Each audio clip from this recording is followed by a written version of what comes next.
And we are live. Welcome to the NBA Strategy Show. It is Friday, January 28th. I am Josh Engleman. I am joined by Adam Scherer, and we are brought to you by No House Advantage. We've got a monster 11-game slate to break down coming off of a 2-game nothingness of yesterday. So be sure to hit that like button, subscribe to the channel, hit the notification bell so you know when everything goes live. Adam, did you have enough Anthony Davis yesterday after not thinking he was going to be relevant? No, I didn't, and it pisses me off because, I think the people that I think he was a smart play. I just couldn't get to him. I even gave him 32 minutes, still didn't get there. I don't know. It just makes me mad because, obviously, I didn't want to just force him into lineups, but Right. Anytime you can get him at 7% ownership on a 2-game slate, it's something I would like to do. So it was kind of frustrating that it was the key to winning was just saying screw it, I'll play 7% on Anthony Davis and hope for the best. And he hit an absolute ceiling game, 1.84 FanDuel points per minute in 34 minutes. Even if you're still giving him 32, that's about as good of a game you're going to get out of Anthony Davis as you possibly can. I gave him 32 minutes. I didn't have him shooting 85% from the field or whatever he did. No, nor should you. So interesting slate yesterday. Happy that the 2-gamer is gone. We've got 11 to talk about today. Couple games look great. Couple games don't look great. Seems to be par for the course as of now, but I'm ready to dive into it if you are. Do I have the times on these games right? Do the Bucks and Knicks really play at 10 o'clock tonight, or is my schedule just stupid? I don't know yet. That can't be right, can it? Why would they play that late? This is per basketball or the Basketball Reference schedule yesterday. So there's no, can that be real? It looks real to me. Why in the world are they playing? So I assume it's a makeup game and that somebody's traveling from somewhere, but nobody played yesterday. Yeah, I don't know. That's a really weird game to be at 10 o'clock. If you told me that was 9 and the Minnesota Phoenix game was at 10, that would make some sense. But I'm going to be perfectly honest with you. I have no idea what time zone the Milwaukee Bucks play in. Anything that's to the left of Pennsylvania, but to the right of California, I have no idea where those time zones are. Pretty sure they're central. Seems reasonable to me. That would have been my guess. They could be that ever elusive mountain time zone that I don't really know. They're definitely not that. To. I get confused I get confused on how far west the Eastern time zone actually goes. They're either Eastern or Central. They're not any further west than that. I get incredibly confused by where New Orleans is too, because that feels way further east than you would think. Right. So I think it's actually way further west than I normally think. I think so. Let me just double check that. But there are locations in the United States where I don't really know where they actually exist. Yeah, no, it's way further west than I think. It's Louisiana's next to east of Texas, right? New Orleans is basically a straight line down from St. Louis. Okay, yeah, I think I knew that. St. Louis, Memphis, New Orleans are on the same longitude line. And sure. That blows my mind. I think of New Orleans being so much as weird as it sounds, closer to Atlanta. Yeah. It's the left hooking part of Florida that really messes me up. It stretches so far to the left that it really breaks everything for me. Yeah. I don't know what happened when Florida, Georgia, and Alabama had to break out all of the location, who gets what, but there's no reason that all of that left handle of Florida shouldn't belong to Alabama. Alabama just gets this little sliver, and then they got to give up all the shit on the right-hand side. I think you could argue that Alabama should probably have less area. And Florida should have more? I don't think either one of those two states deserve all that much of anything. Would we be really that sad if Florida just broke off into the Atlantic Ocean and floated away near Bermuda? As long as Miami just gets anchored down. That would be fine. Miami is the United States Cuba at that point. Yeah. It just turns into Miami Island. Yeah, I bet that would be a really fun place to go. It would be an everyday fire festival. Right.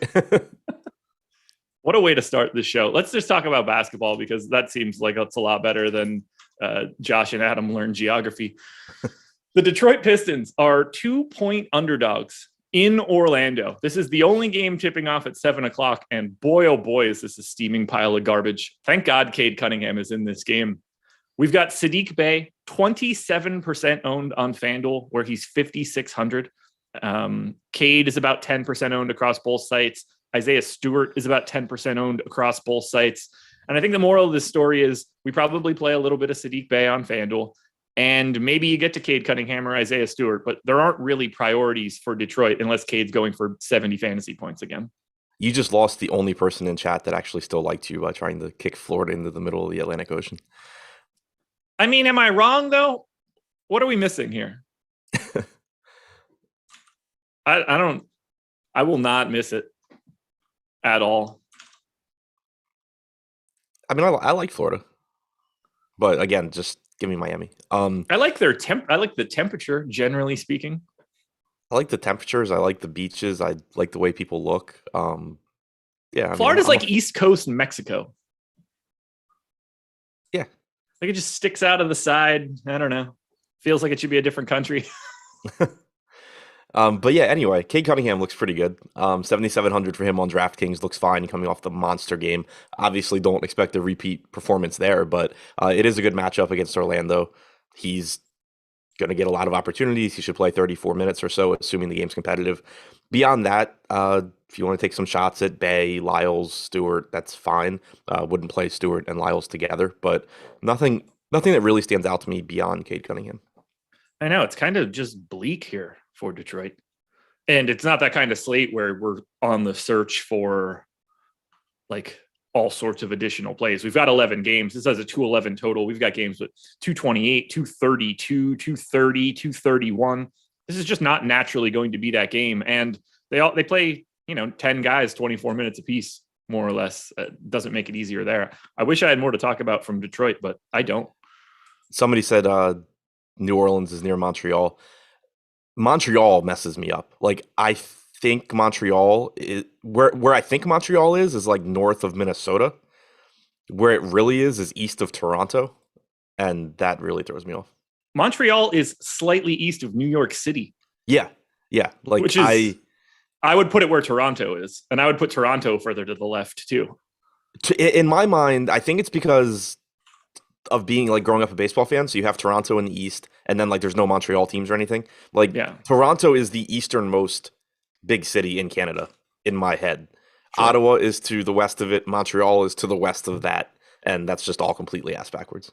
Yep, absolutely. I don't know anything about Canada.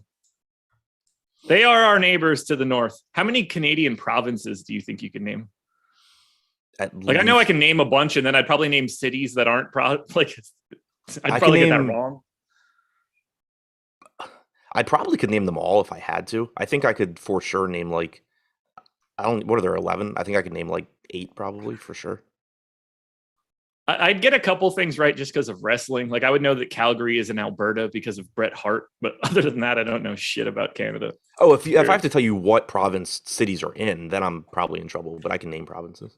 Alberta's the only one that I know that I could get right. And then obviously Quebec City and Quebec, because I would be a real moron if I got that one wrong. Yeah, Toronto's in Ontario. I know that.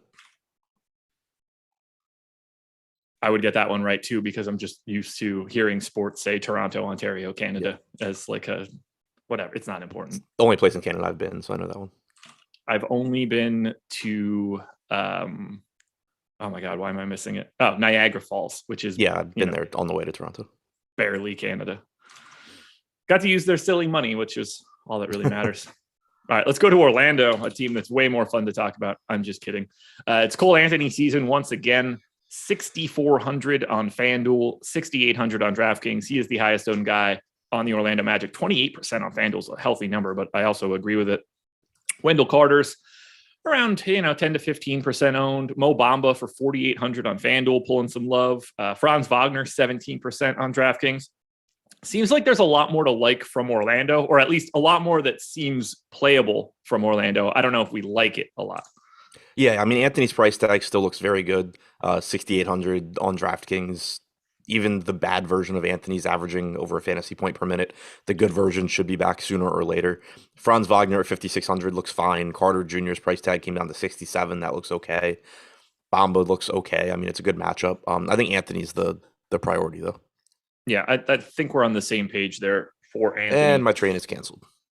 Oh, well, I mean, that makes my decision easier. Yeah. I'd rather it be like that, Yeah. Well, actually, it kind of doesn't because I was never taking that train anyway. I was deciding if I'm leaving tonight or just getting snowed in. That's fair. Well, it certainly helps at least a little bit. Are you going to be casting a wide net here for Orlando? Probably, because I do think there's a ceiling on a lot of them. Like Anthony's the only one I really feel confident in, but all of Carter, Wagner, Suggs, Bamba can certainly get you there. Yeah. This is a game where I don't know if you're going to want to have a lot of it or when push comes to shove, you'll want none of it. But I feel like there's going to be options on both sides because I don't trust who wins this game. I don't have anything else for Detroit or Orlando. Me neither. I'm having way more fun in chat. That's fine by me. It's fine by me. Boston at Atlanta. Hold on. No. All right. Boston at Atlanta. Boston 2-point dogs, 218.5 total. And this one's pretty normal. Like everybody that's available for Boston is available. Like everybody's just in for Atlanta. There is no ownership coming to the Boston Celtics. 2.4% owned. Tatum and Brown is the high on DK. We get Robert Williams and Al Horford around 10% on FanDuel, where the positional eligibility is a little bit better. Are you going to get any Boston today? Nothing really stands out. I mean, kind of the same thing that it seems like we always say when Tatum and Brown are healthy. If you get to them in tournaments, that's fine. They're going to be pretty low owned. They're both good. Like they can score 55 points, but it's unlikely. And on a slate like this, there's going to be spots you can get to that are low owned that are just more likely to succeed. Robert Williams has been playing well, playing a lot of minutes, still a center, still kind of just there. Al Horford looks like he's probably the best value, but that's also Al Horford and, not the safest play there either. So definitely not a team that I really like that much. Yeah, they don't look appealing in the slightest. They might actually be the worst team that you can get to on DK today, which again, we'll talk this into existence. I'm sure Boston Atlanta is going to OT and making one of these guys be super relevant. I don't have anything else to say about the Boston Celtics. Me neither.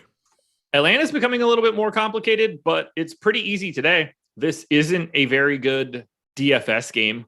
Trae Young is 12% owned on FanDuel. The next highest owned guy in this game on either FanDuel or DraftKings is 0.8% owned DeAndre Hunter on FanDuel. There's no ownership coming into Atlanta. Do you see it differently? Because I think there's one piece here that's getting slept on, and that's $4,400 Bogdan Bogdanovic, because if he gets more minutes, I think he's a little bit too cheap. Yeah, I'm with you there. If you get him up to 28 minutes, he looks pretty good at 4,400. Yeah, I mean, this is just another team. Like I hate talking about teams like this, but it's just obviously you can play Trae Young, Clint Capella, John Collins. I'm playing a lot of them. They're kind of just guys where if I have a chalkier lineup and I need a guy with a ceiling that nobody else is playing, I'll go to one of those guys. But there's just nothing that really stands out. Rough start for these first two games. I think it's going to be a little bit easier for us to talk about our schedule for the rest of the day. At 11 a.m. Eastern time, we've got NFL on the contrary. At 12:30, we've got the NFL Tournament Strategy Show. At 1 o'clock, the Yahoo NFL Show. NHL Strategy Show's coming at 2. We've got the Prize Picks NFL Show at 4. Adam, you will not be back for the deeper dive today. Although, on the off chance that you are not going to that hockey game, don't be afraid to shoot me a DM if you want to take your show back. Well, if I'm not going to that hockey game, I want to train. So, okay, I'm just kidding. I don't have anything else going on, and I'm happy to do the show. I don't have to host it, so it's I don't really have to actually prepare for it either. What up, Laffy? 4:45 NBA deeper dive myself and Laffy, and who knows? At the rate he and I normally do shows, we might just cancel Live Before Lock. Live Before Lock should be up at 6 p.m. NBA player rankings, NHL top stacks, and MMA rankings are all free for today. Now we've got a game that we can talk about.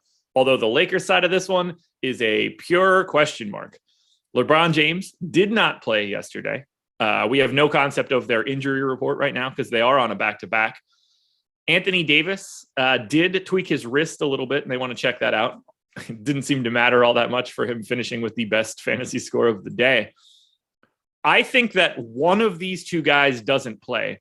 And for now, I'm assuming LeBron plays and Anthony Davis doesn't.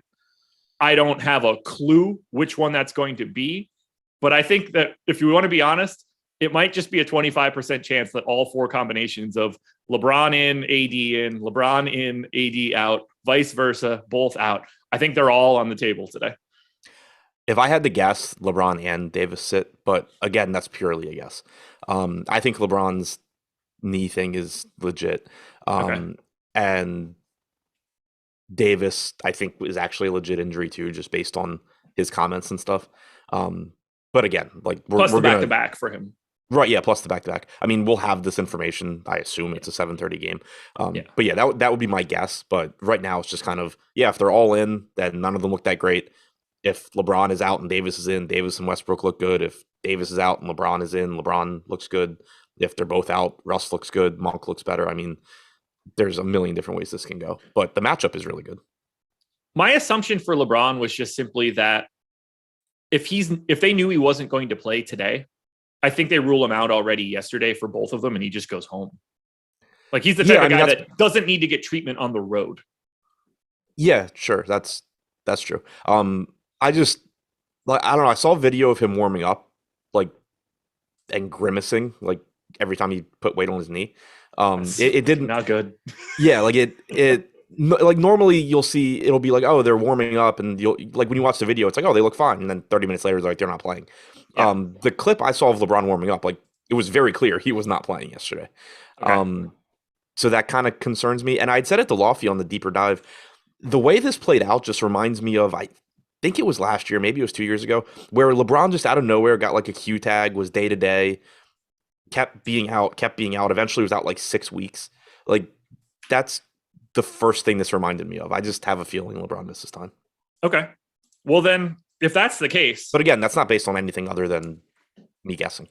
Yeah. And we're hypothesizing on something that's probably not all that important. The only reason that it matters is because they were on a back-to-back and we don't have any info right now. 7:30 start. At the very least, we're going to have more details before lock.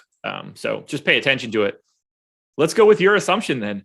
How much Russell Westbrook is too much Russell Westbrook today if they both sit 7,800 on FanDuel, 8,600 on DraftKings? I mean, if they're both out in that $7,800 price tag on FanDuel, I don't give a shit how bad he's been. Yeah, I mean, that's how I approached it yesterday too, and that didn't work. But I would go right back. Like if they're both out, I don't really know how you don't play Westbrook at this price in this spot. Yeah. Like, yeah, he's been horrible, but if they're both out, there's so much just opportunities for him. I mean, 7,800 for Russell Westbrook on FanDuel.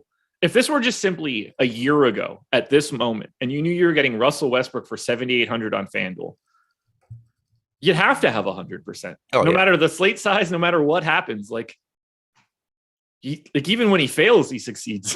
Right. It's nuts. So I don't know really what to do here. Does anybody else come into play in a more interesting manner if we lop those guys off, or if we have one of them? Like Malik Monk for 4,500 seems to be the guy that's most likely to get a benefit here. Yeah, Monk would be the next guy. I mean, he started yesterday. I assume he would start today. If you want to buy into the revenge narrative, he is playing at Charlotte too, which is nice. But 4,500 for Monk would look good.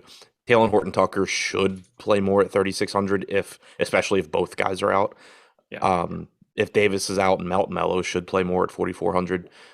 Stanley Johnson looks safer at 3,400. Like, as guys get ruled out, these guys all just start to look better. The issue is that most of them still suck from a DFS standpoint.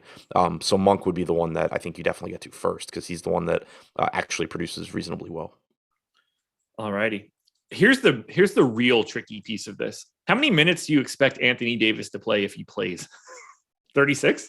Yeah, 34, 36, somewhere in there. That's terrifying. Because it just strikes me as he's playing 28 now today. Yeah.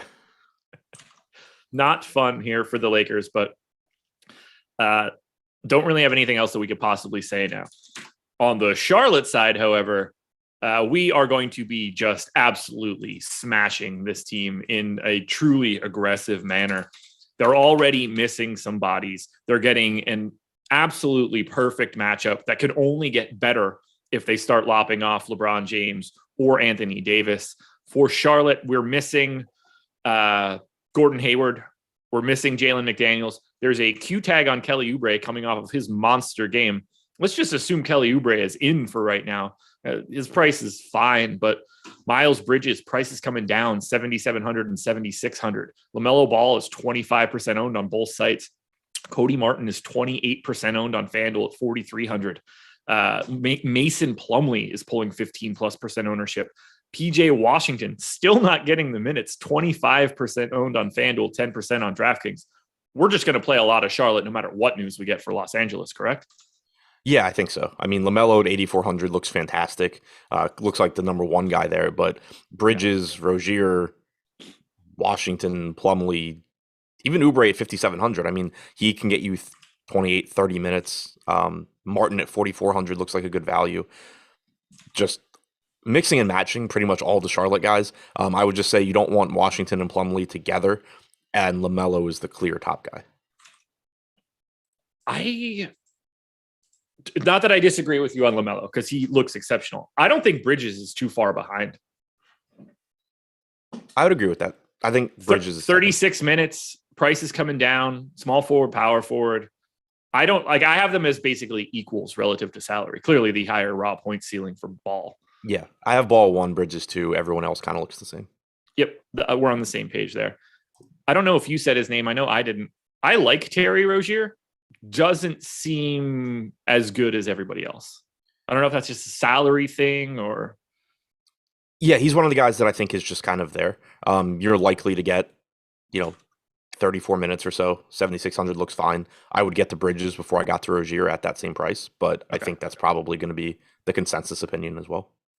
Okay, we're on the same page there then. Let's say Oubre's out. Who does it impact? Booknight clearly has been getting more minutes and could potentially get more. I think Cody Martin just locks into 34 minutes or more. But what is the real benefit if we actually don't get Oubre? Booknight? Everything we already said looks great still. Right, yeah, everything there looks better. PJ Washington probably has to play more. You would think. I think that every day, though. Booknight at 3,300 probably becomes an option.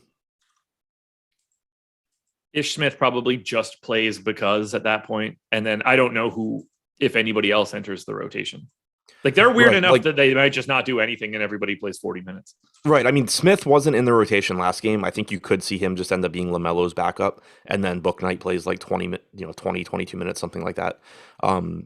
They also could just play 40 minutes of Ball, Bridges, Rozier. Charlotte looks exceptional is the moral of this story. Yeah. Pay attention to Oubre, but otherwise play everybody else you think is going to play 20+ minutes. And play them pretty aggressively too, as far as I'm concerned. They look fantastic. Great matchup, great pace, great everything. So that's all I got for Charlotte. Another game that looks exceptional, which is really what makes the Detroit, Orlando, Boston, Atlanta games look terrible. Portland is a 2-point favorite in Houston, 232 total.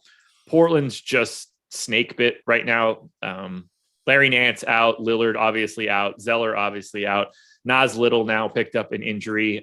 He's going to be out for the rest of the season. Robert Covington is questionable. DSJ is questionable. CJ Ellaby is doubtful.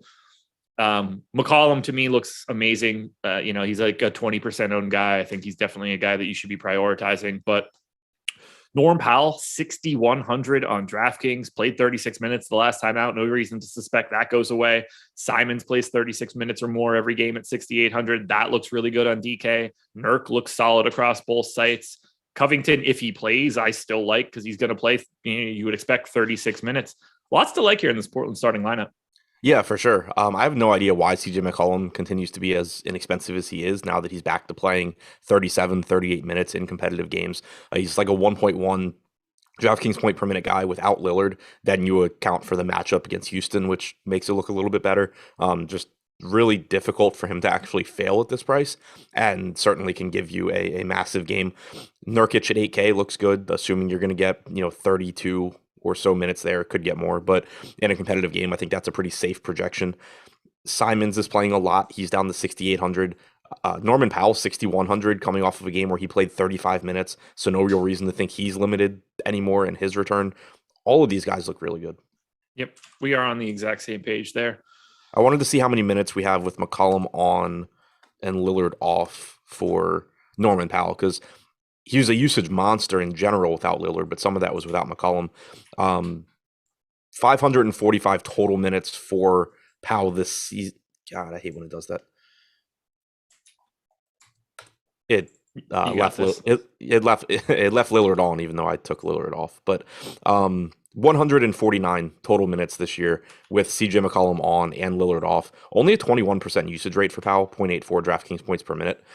So that's kind of interesting to me. Like he's still at a price point where, given his playing time and the matchup, I think he looks good. But I did expect him to have a higher usage rate when I looked at that. So did I, actually.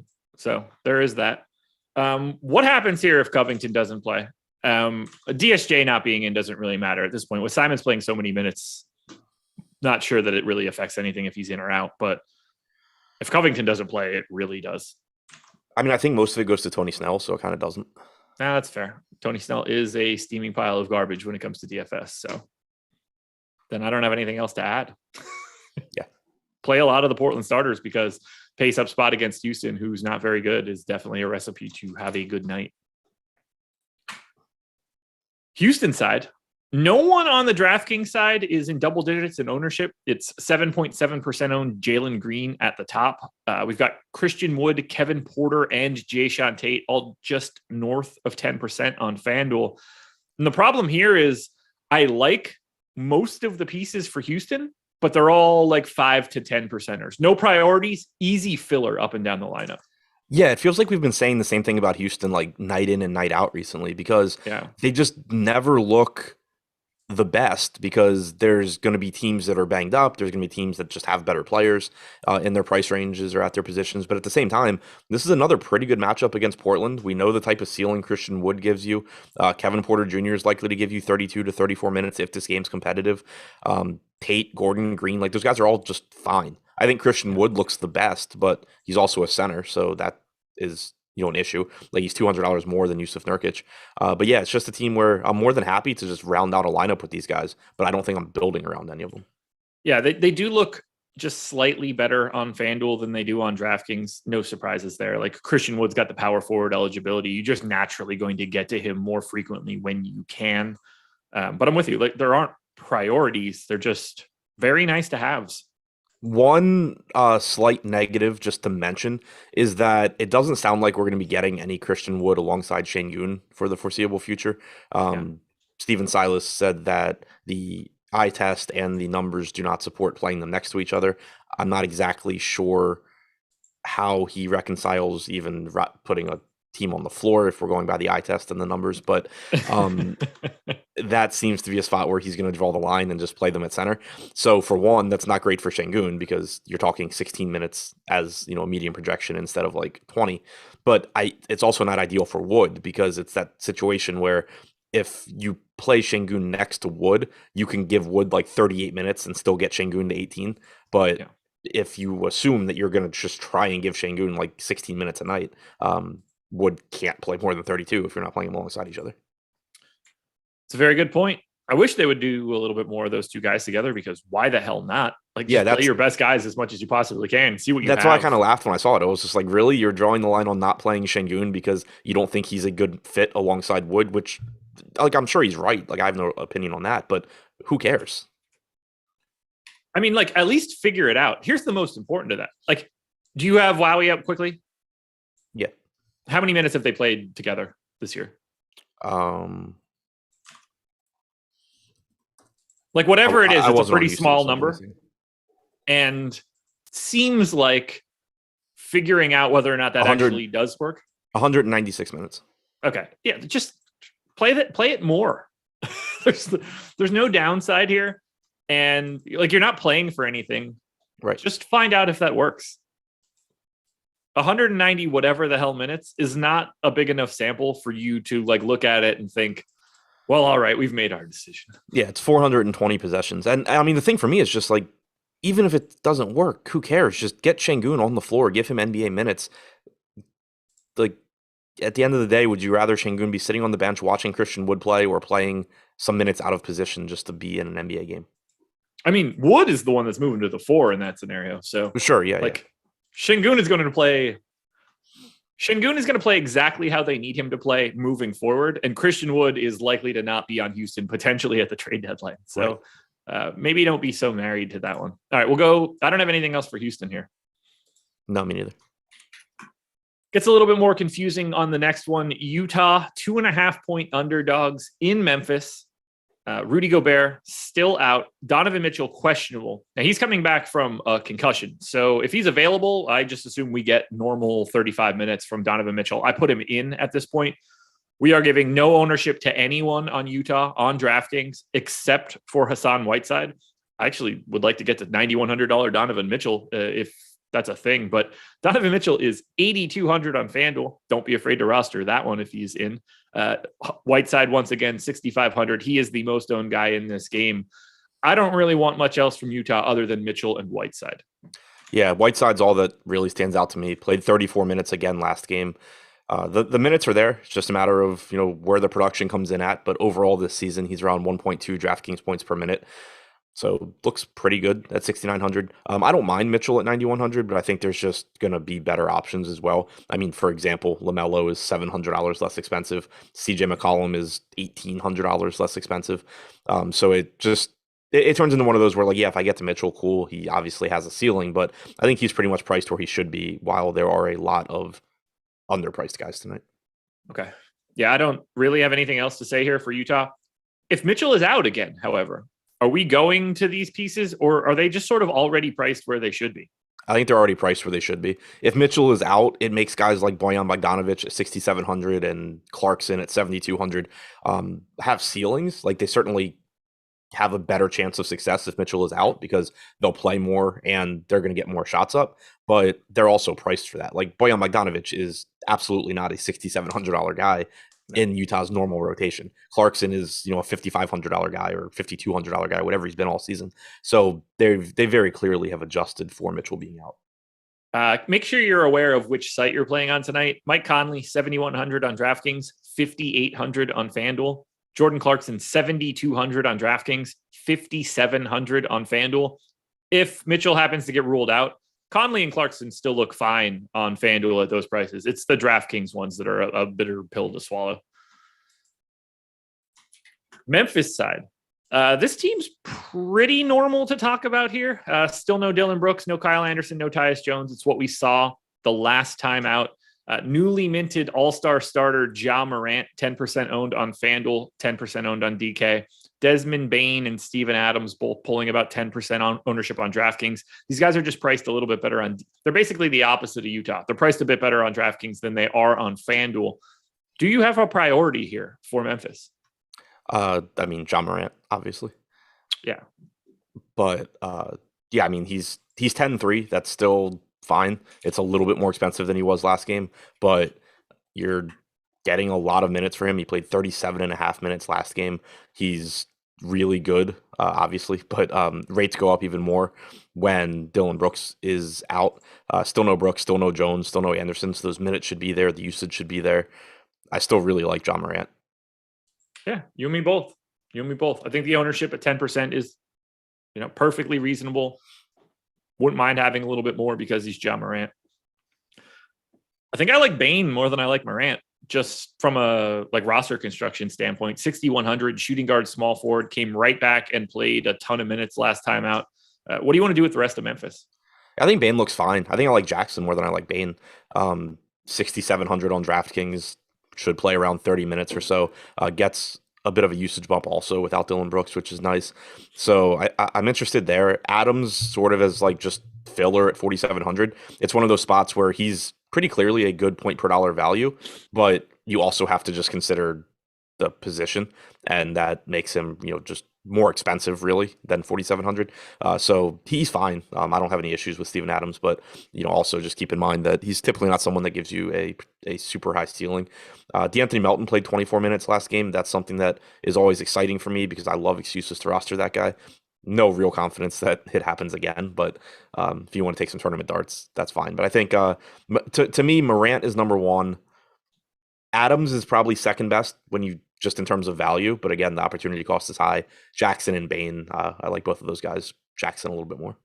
Okay. And I the gap between Bane and Jackson for me is coin flip territory. So I don't have any problems with the Jaren Jackson take, other than the fact that whatever I do with Jaren Jackson, he's just going to do the opposite and has since the moment he entered the league. Yeah. Is there a guy you have less confidence in when you roster him more than Jaren Jackson? DeAnthony Melton. There you go. That's fair. It's just Memphis in general. Melton is to Adam as Maxey is to Josh. Yeah. Except Melton's won Adam $50K this year. Yeah. Maxey has won me an ulcer, I would imagine. Anything else here from Memphis? Nope. All righty. Let's talk a little bit about our presenting sponsor. That would be No House Advantage. And I got a sneaky suspicion that if there's a Russell Westbrook prop here, you're going to want to tackle it. Luckily for us, there are no NBA props available whatsoever at No House Advantage, so we don't even have to dig into that. You can get a $25 deposit bonus if you use the promo code Awesemo when you sign up. It's a 100% peer-to-peer level contest. There's over 500 player props offered. They've got mass entry capabilities. They've got pretty big prize pools. We have free No House Advantage projections and already generated optimal lineups for you to help you take down the biggest prizes. You can download the app in the App Store or just go straight to nohouseadvantage.com. That'll work for you. If we had some props right now, they aren't posted quite yet. We would talk about them if we could, but you guys should check out No House Advantage. Great place for you to build your bankroll. Maxey will win me the 50K. Trust the process. What I really need him to do is win me the 100K. That would be significantly better, but I will not scoff at the 50. Honestly, I'd take 1,000 at this point. Did you see that? This is off topic, but it's just gonna be hilarious if it somehow happens and awesome. But I have like the 8th best chance of winning golf this week. Oh, really? I did not see that. Luckily for you, that sounds like a real fun time, I guess. At this point, I don't even care about the month. Name 2 golfers in that lineup. I think it has Rom. It has Smalley. It has to have Rom and JT, I'm assuming. It doesn't have Thomas. It has Smalley, who went on a crazy run yesterday. Okay. I don't even know who that is. That's a made-up person. Yeah, it's just somebody that's 2% owned that I have a lot of that shot 10 under yesterday. Got it. Yeah, no, I mean, the money would be cool, but at this point, I'm just sweating making Ralston as miserable as possible. That's so great. Shout out to everybody that took Tony Finau in one and done like a dum-dum where he was 20% owned, didn't make the cut. So congratulations for getting no money there. If you listen to our betting video with myself and Ben Raza, I gave you guys Luke List, who's currently sitting in 5th, and he is my one and done pick. So I'll take what I can get.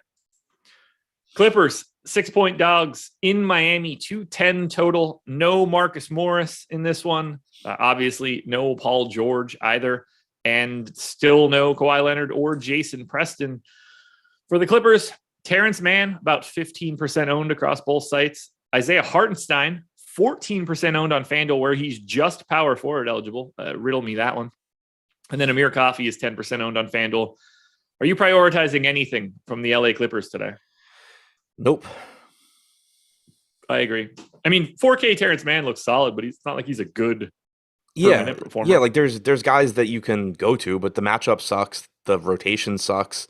Like Reggie Jackson at 6,100 in low ownership can kill me again at that, at that ownership. Like the ceiling is still there, but he doesn't stand out. Luke Kennard, same kind of thing. Terrence Mann, same kind of thing. Like I think you're just gonna be able to find better plays unless you're specifically just looking for a low owned guy that could catch lightning in a bottle.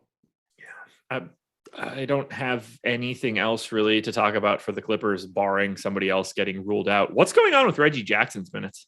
I mean, I know the first 2 games ago it was we're going to give up on this game. Right. I don't know what happened this last one, but he did it again. Yeah, like he was playing horribly in that one as well. He picked up 2 fouls in the first 2 minutes, so he went to the bench because obviously you can't have your point guard be in foul trouble. Yeah, and then basically just played really bad and kept getting benched for the rest of the game. Fair enough. Is how it looks to me.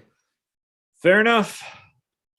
The guys that I've given the most minutes for the Clippers are all in red in per minute rates. All of the guys that played the least amount of minutes for the Clippers are all like 1 fantasy point per minute guys. Everything's flipped on its head here.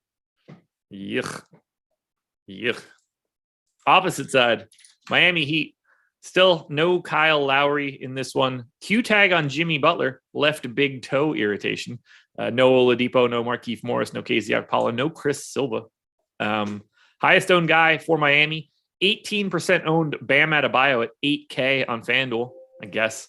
15% owned on DraftKings at 7,500. And then Tyler Hero is 11% owned. The guy that I like the most is probably Jimmy Butler if he's able to play. Shooting guard, small forward on FanDuel, just 8,700. What stands out to you from Miami? How do you feel about that Bam ownership? I get it. I think he looks good at 7,500. It seems like it might be a little bit higher than it should be, just given that he's a center and there's plenty of other guys. Like 7,500 is a good value, but even just from guys that we've talked about so far, it's not like it's really difficult to get from Bam to Nurkic or Bam to Christian Wood. So that's already three guys in that range that all look more or less the same. I'm sure there's going to be more that we get to, on this slate as well. So the ownership's kind of strange. But I also get it. Like, he just projects well. He's going to play 32, 33 minutes. Looks fine. I'm with you on Butler. I think he looks good if he's in. 8,700 on DraftKings is a very fair price point. He's around a 1.2 DraftKings point per minute guy. Should give you 36 minutes or so. Hero at 6,400 looks fine. I expect 32 minutes, give or take, from Hero. Should have around a 30% usage rate here. So all three of those guys, I think, are pretty solid plays.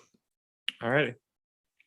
I don't really have anything else here for this particular game. So let's keep it moving to the Denver Nuggets, 5.5 point favorites in New Orleans, 215 total.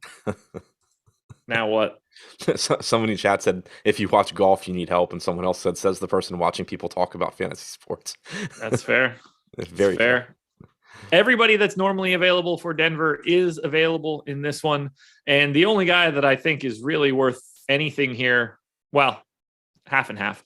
Nikola Jokic, 11-3 on FanDuel, 12-6 on DraftKings. Clearly brings a high ceiling. Will Barton, 5,500 on DraftKings, just shooting guard eligible, but I think that price works for him.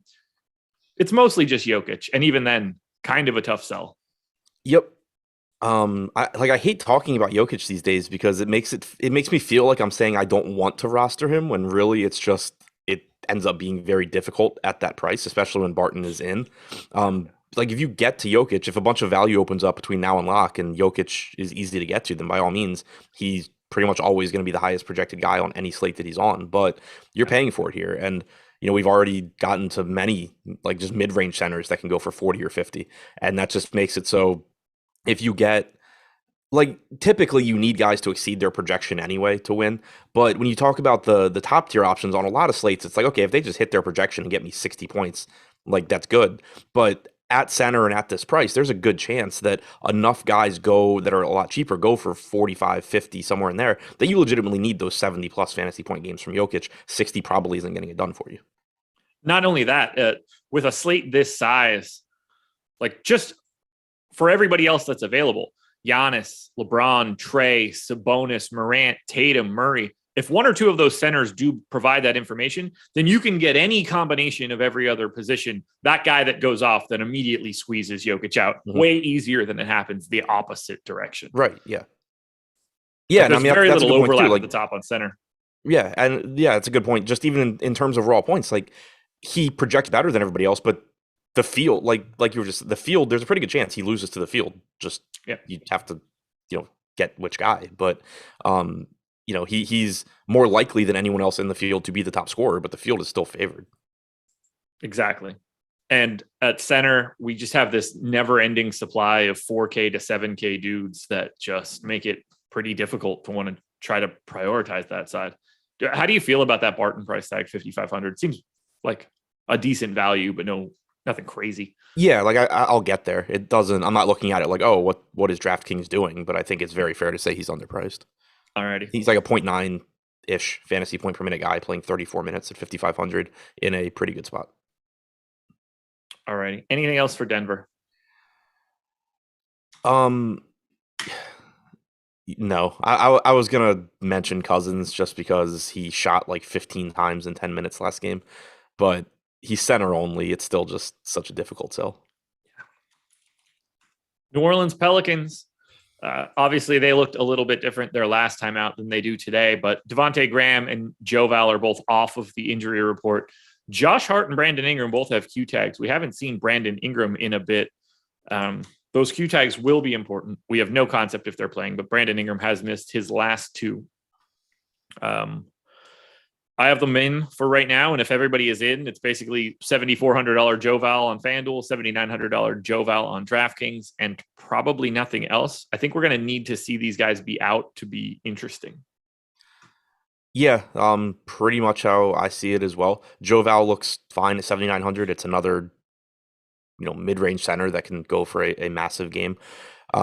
But outside of that, nothing that looks that appealing. If Ingram is out and Hart is out, obviously stuff opens up for, Alexander Walker and Devontae Graham, and Herbert Jones looks better.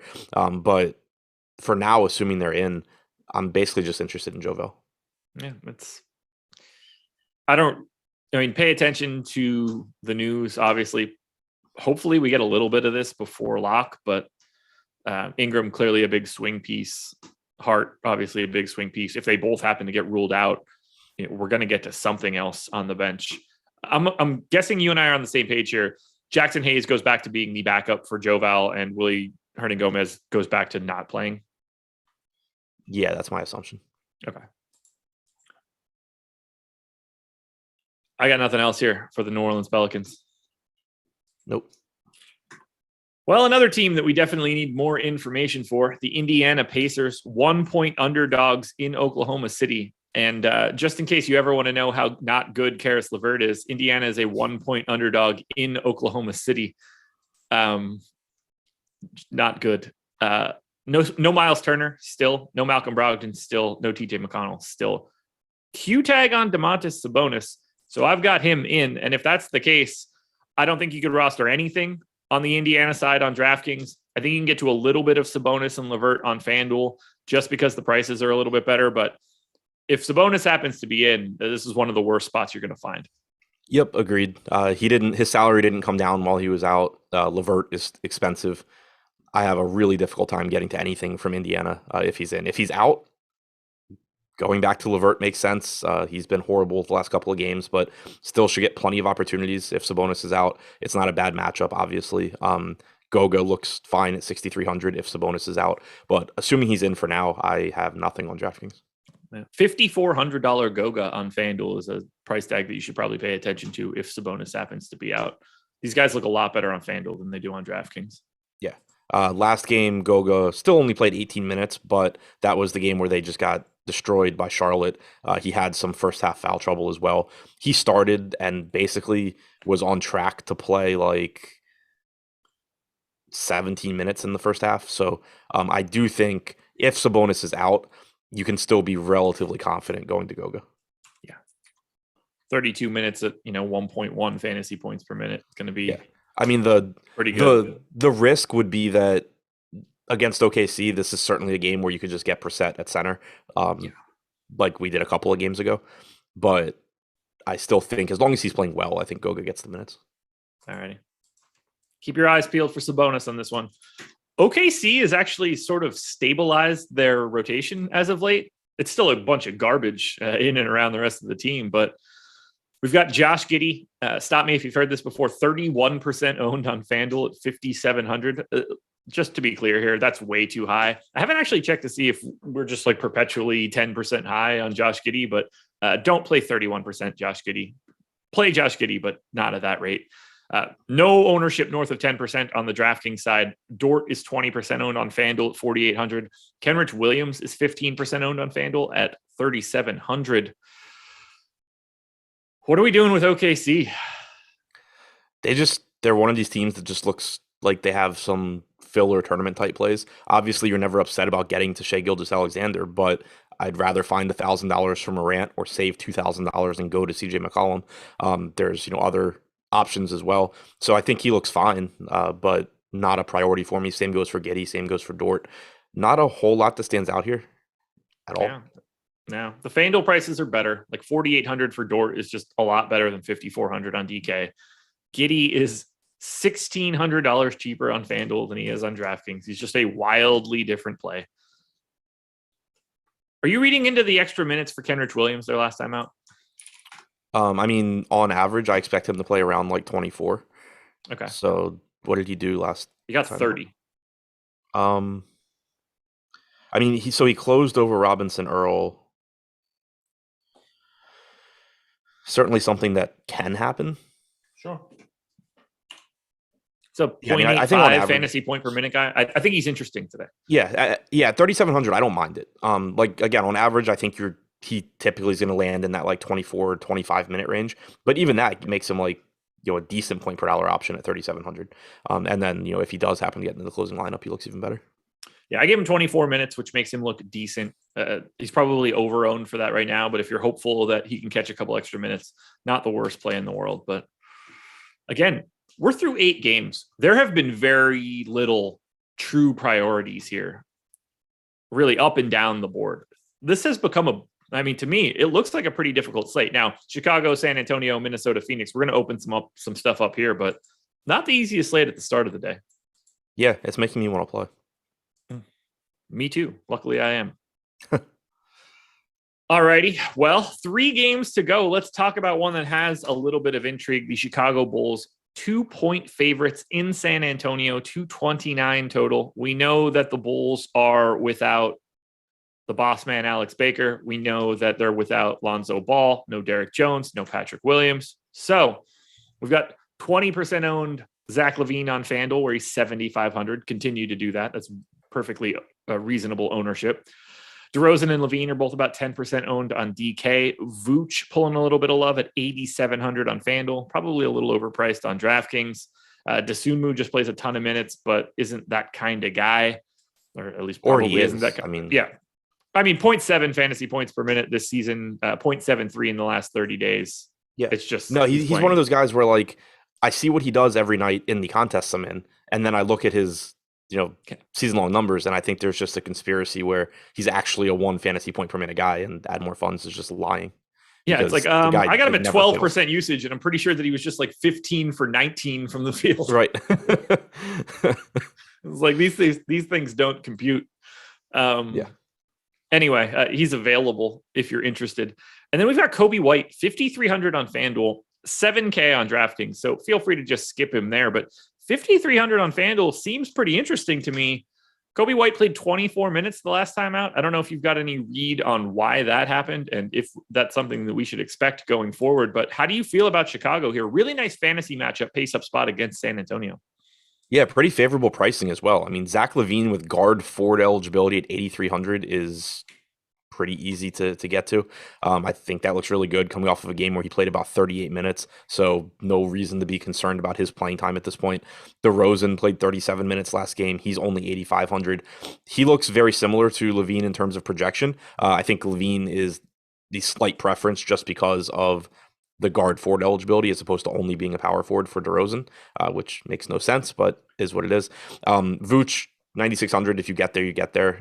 Clearly has a high ceiling, but again, you need him to beat Joval, Wood, Nurkic, Bam, all of those guys by enough to justify paying that salary. So that's the problem, is you really need that monster game from Vooch. LaVine and DeRozan, the clear priorities for me here. What's weird is I have no issue that DeRozan is just power forward eligible on DK. I mean, he should probably have small forward, but I don't think that that's outlandish. The NBA would tell you differently because he was only available as a guard on the All-Star ballot. So, that's amazing. Yeah. A man that has not played a single minute at guard this season. Yes, he is a guard All-Star. Why are they still – I don't understand why they're even still doing guard forward. I don't know, but because they did, Andrew Wiggins is an all-star starter. Yeah. I loved all the people laughing at that. Like Wiggins, like he's I get good this year. He's actually good. Yeah, he is. And by the way that they break it down, he was a very legit option. Like, yeah, if they did it in a way that makes more sense, then sure. But like all the people like clowning it, like this is a crazy bad pick. Like, one, he's been really good, and two, name the other guys that should have been there that are forwards in the Western Conference. Yeah, the problem is you can't put in Booker, you can't put in Luka, and like, let's be clear here, you should be able to, and that would make a lot more sense, and everything would line up correctly. But I kind of laughed at it because I was out at a bar with my friend like 2 weeks ago, and he mentioned that Wiggins was going to make the All-Star team. And I was just like, what do you mean he's going to, he said he was going to start. I was like, what do you mean he's going to start? And he's like, start naming forwards in the Western Conference that should be in over Wiggins. And like everybody that came to mind, it was like, shit, they're not a forward. They're not a forward. They're a center. They're a guard. Like, yeah, it makes a lot more sense than people, I think, realize. Above average true shooting this season. He's shooting 41% from three. He guards the other team's best defensive wing every time out. Like, he's become really valuable. I said it earlier today too. When that contract is up, which everybody took a steaming shit on from the moment that he signed it until basically this moment, he's going to sign for it again the next time out. The amount of people that are 6'7" guards that score efficiently and shoot from three. I mean, he's like one of the best. This is going to sound preposterous. He's one of the best 3-and-D players in the league for the role that he's trying to play right now. Those guys get $25 million a year. So be prepared for Andrew Wiggins to continue to make the same amount of money. And people just aren't going to freak out the same way they did before. We can't let the fans do anything, though. That's really the problem here. He shouldn't be a starter, but it's also a completely reasonable outcome the way that it is presented to you. I mean, the players also voted for Ben Simmons and Grayson Allen, so. As they should. Do we have anything else here for Chicago? Everyone hates Chris said, bro, Wiggins as a starter is ridiculous. Okay, name who should be starting. Yeah. There aren't a lot of like obvious answers. All right, let's move to San Antonio now. We've got DeJounte Murray, 18% owned on FanDuel. And by the way, everybody's available except for Keita Bates-Diop. Murray is 17% owned on FanDuel, 18% owned on FanDuel, whatever you want to say. Nobody else is closer to 5. Then on DraftKings, everybody just has significantly better prices. Murray, White, Pirtle, Johnson, Vassell are all basically like 15% owned. Jakob Pirtle is 8,500 on FanDuel today and 6,400 on DK. I like all 5 of those guys. I understand why they're getting the ownership. I don't necessarily prioritize them in the same way. I think Keldon Johnson and Devin Vassell are the guys that I'm most interested in, but there's a lot to like for San Antonio. What was Anthony Edwards listed as? I'm not entirely sure, but to me, he's basically an equal to Wiggins this year. I wouldn't have had an issue going either direction. Yeah, that would have been fine. I just didn't know if he was a forward or not. I assume he is. Yeah, okay. Now, but if he wasn't, then we're just again arguing the format sucks. If you're going to reach in a hat and pull out a name like Wiggins as a starter, you may as well let Edwards start. Sure, but if Edwards was a different position, then it's a format thing. Like within the rules, Wiggins is one of the best options. I'm trying to look it up right now because I don't. Ingram's been hurt half the season. Yeah, no, Ingram's not even close. I would rather have Andrew Wiggins than Brandon Ingram. I don't have a take there, but I'll say Ingram hasn't been good this year for one, and 2, he's been hurt half the season. Yeah, but as far as Edwards is a close shout. Keep going. You're good. As far as DFS goes, more options that look good here. DeJounte Murray at 10K, very similar to Morant, 1.4 DraftKings points per minute, should play 35, 36 minutes or so.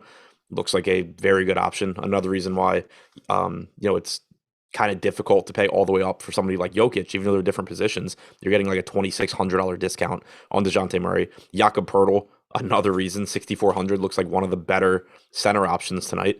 Should play 32 minutes or so, could play more. He's over a fantasy point per minute guy. They both look fantastic. Derek White, Keldon Johnson, Devin Vassell all look like solid secondary options as well, I think. Anthony Edwards was a guard. And the real egregious thing here is that like Draymond should start over Wiggins. Right. I think that's a reasonable one. Yeah.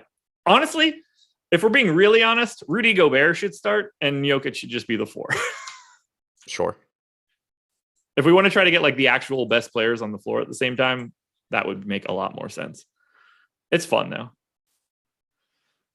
I didn't expect to like San Antonio as much as I do today, but I wish that I could better than Wiggins. Yeah, wrong conference. Yeah, that's the same thing I saw. Well, that was my response of wrong conference. Yeah, I didn't see it. Yeah, that's that one's preposterous. Wiggins is not going to be an afterthought. You guys are sleeping on Andrew Wiggins because he wasn't good for the Wolves 6 years ago. Yep. Draymond over Wiggins, I completely can get on board with. Yeah. And that's like a voting quirk. Basically, if like other people got votes, it would push up Draymond because of the way that they weight these scores. It's so wild. Like Paul George being injured is really what caused this, because he would have just started in place of Wiggins and it wouldn't even been a discussion. Does only this season matter for the 2022 All-Star game? I don't know. Seems I wonder why. Seems kind of self-explanatory. Yeah, we're not naming the this decade's All-Stars. In theory, the only thing that should matter are the 30 games we've played this year, or however the hell many we've played. But yeah, I don't know. I love that chat is just losing their mind here. 100% Wiggins becomes Harrison Barnes. That is a terrible comp. But sure, whatever you need. Okay, 2 more games to go. Let's go to Andrew Wiggins' former team, the Minnesota Timberwolves, 9.5-point dogs in Phoenix. 231 total for Minnesota. This one continues to get confusing. I'm curious to get your thoughts here on whether or not Beverly's going to play, because it doesn't seem it. Questionable tag on Bev, questionable tag on D'Angelo Russell, who got injured yesterday. We don't know this kind of information for today, but what do you like from Minnesota? I don't really like anything, depending on how we start lopping players off.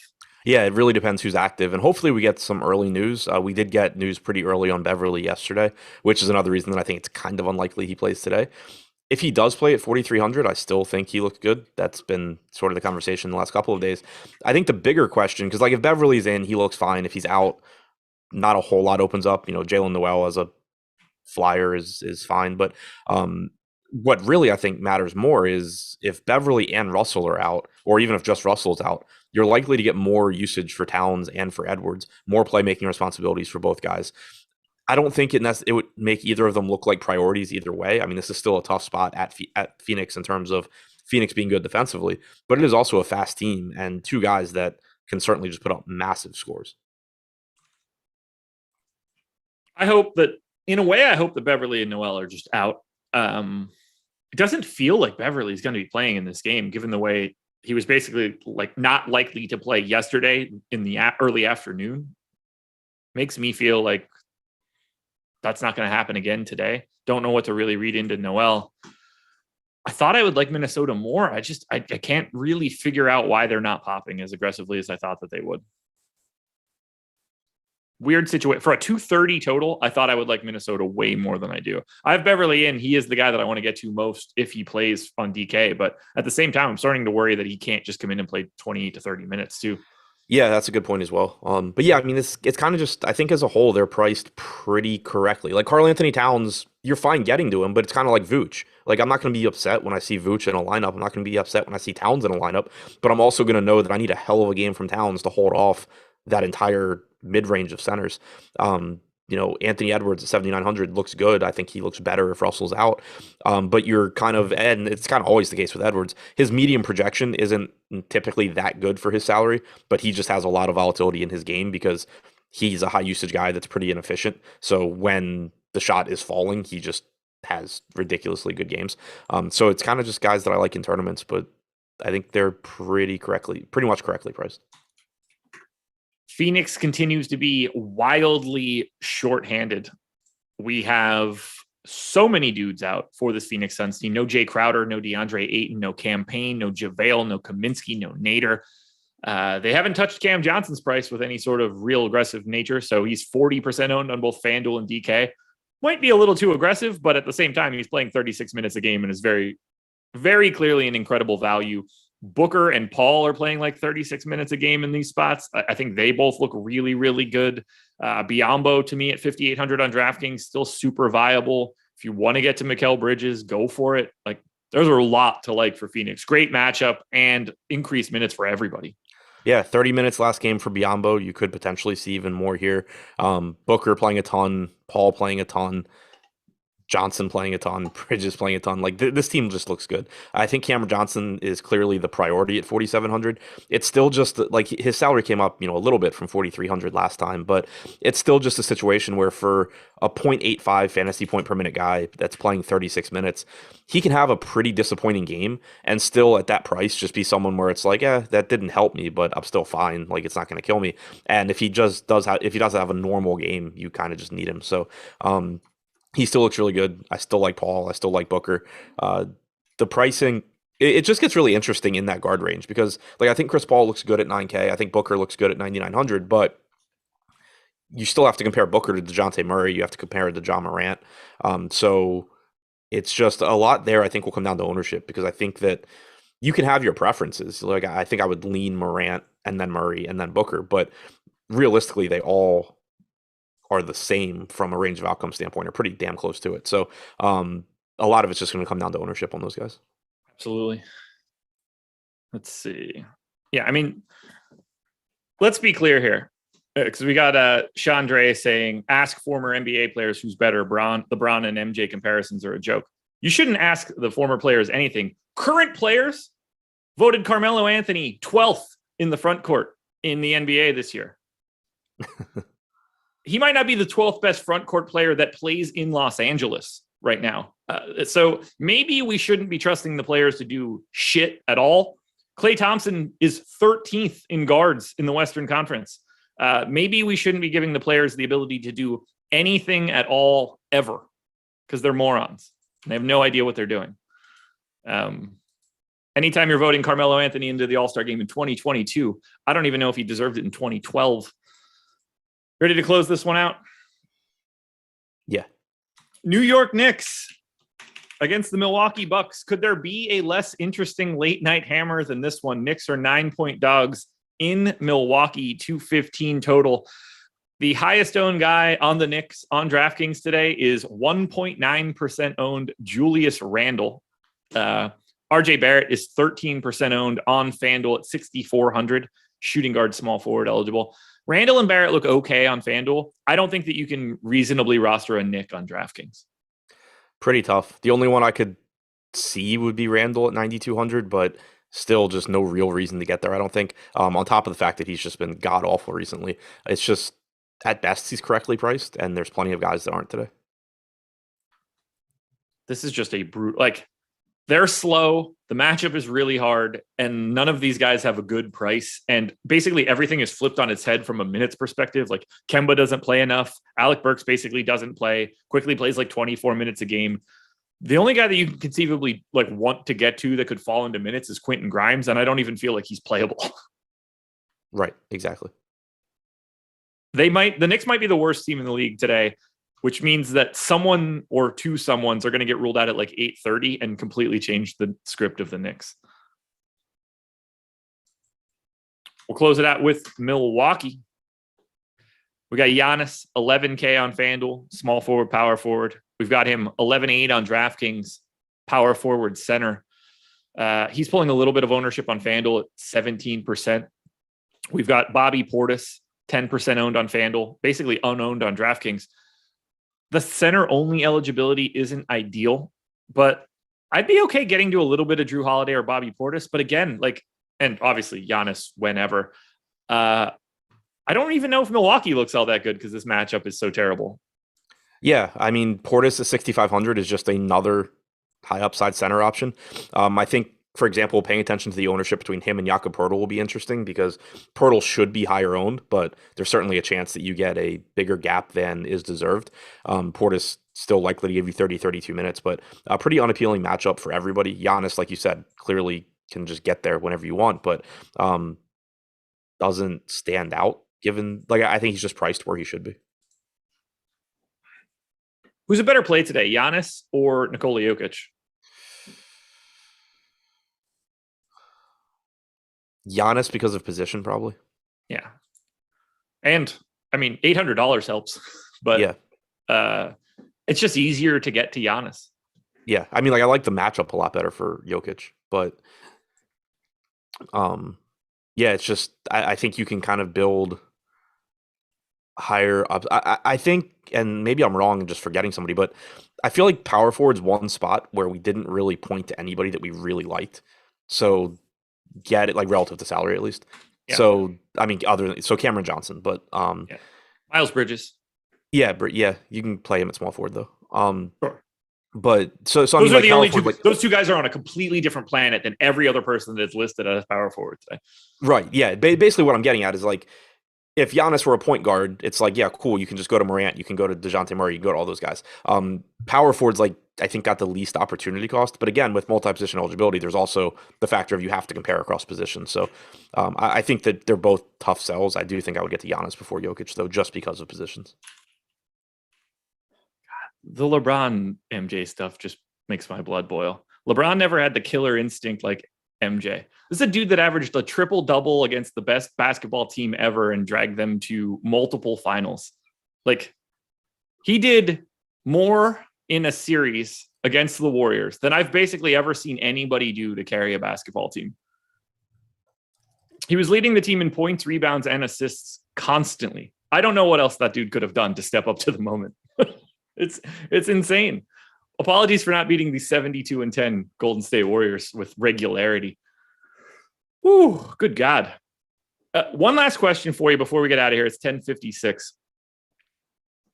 Are any of the players 10K or higher good plays relative to their salary today? I mean, good, yes, in that they're like guys like Jokic and Giannis can do extremely well, but yeah, they just don't look nearly as good at their prices as the Morant, Murray, LaMelo, Booker type guys do. Yeah, it's a really weird slate. Now, maybe that changes if we don't really have a ton of value at the bottom. If that starts opening up, then the Jokic's and the Giannis's of the world are just going to look a little bit better because it's just going to be easier for them. But I think that does it here. Do you got anything else you want to add? Nope. All righty. So injury report video and GPP videos, are they still happening today?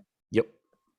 We're not going to get Adam on the deeper dive. I am back with Laffy tonight. So wherever that idiot is that was really happy or really hates me, doesn't want me anywhere near the lock shows. Congratulations, buddy. I'm on the deeper dive tonight. So I hope I'm spoiling your Friday. Would really make me feel good if I did. Hit that like button if you haven't already. Subscribe to the channel. Hit the notification bell. Daryl Ward, if your 5 minutes are up from the band that, just for the record, I did not give you, please be advised you get an hour and 15 minutes of me starting at 4:45 later tonight. I hope it makes everything better for you. That's all I got. Good luck. I do have one thing to add. Oh, before we get out of here. Go for it. DeMar DeRozan would do in the 90s what Michael Jordan did. I agree. Hell, he's doing it now in 2022. There you go. DeMar DeRozan is Michael Jordan, courtesy of Adam. That's what you need to know, and you guys love Adam. So we're leaving on that note. Good luck, everybody. Win that money. I'll see you guys on the deeper dive. Peace.